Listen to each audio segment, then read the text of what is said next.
Mambo ni vipi watu wangu wa nguvu? I hope mko poa kabisa. Mzigo huu unaanzia kwenye military base moja hivi. Tunaona watoto wakifundishwa masuala ya kijeshi ili kuja kuwa maslahi wa baadaye wa serikali. Lakini cha kushangaza, wazazi wanajua watoto wao wamekwenda kujifunza masuala ya sanaa, ila deep down watoto hawa wanafunzwa masuala ya kijeshi kama utengenezaji wa mabomu na namna ya kuyategua, ulengaji wa shabaha, self defense na vitu vinginevyo vinavyohusiana na masuala ya kijeshi. Na mji huu unapofika muda fulani, mtu yote anapotaka kuja kupeleleza kama kuna chochote tofauti kinaendelea, huwa unajifunga na kuwa mji wa kawaida tu. Kwa hiyo ukifika unaweza ukasema hakuna chochote kinachoendelea zaidi ya wanafunzi kujifunza masuala ya sanaa.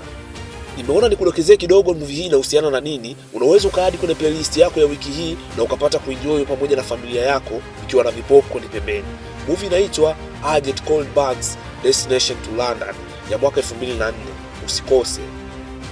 Niombe kama umependa video hii usisahau kulike, kucomment, kushare kwa wengine pia, na kama ni mara yako ya kwanza usisahau kusubscribe ili kuwa karibu na familia hii ya movies.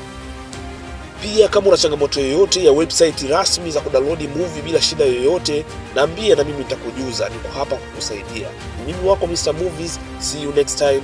Bye bye.